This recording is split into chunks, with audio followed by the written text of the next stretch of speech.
نردبان کردن آگهی در سایت موتل سرا. سلام. ببینیم نردبان کردن کجا اصلا نیاز هست و چه مزیتی بر ما داره.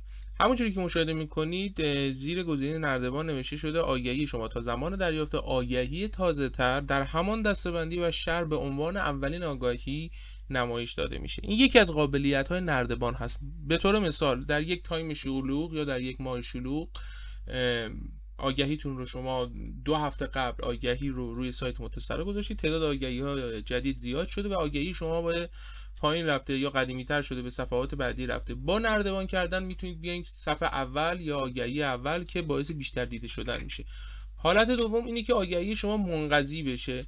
وقتی تاریخ انقضای آگهی شما برسه، شما با نردبان کردن میتونید آگهی خودتون رو بیارین جزء صفحات اول و دوباره بروز بکنید و لوگوی خاصی روش نیست، فقط اینکه میاد جزء صدر اول یا صفحه اول قرار میگیره و آگهی ویژه هستش که لوگوی ویژه روش ظاهر میشه.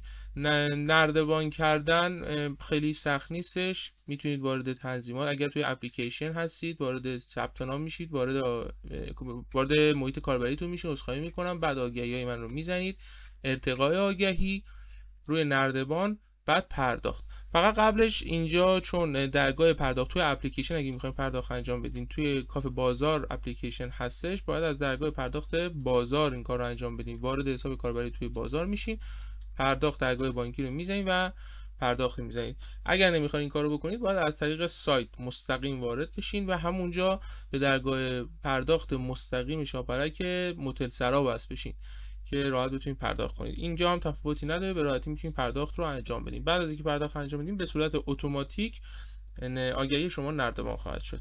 موفق باشید.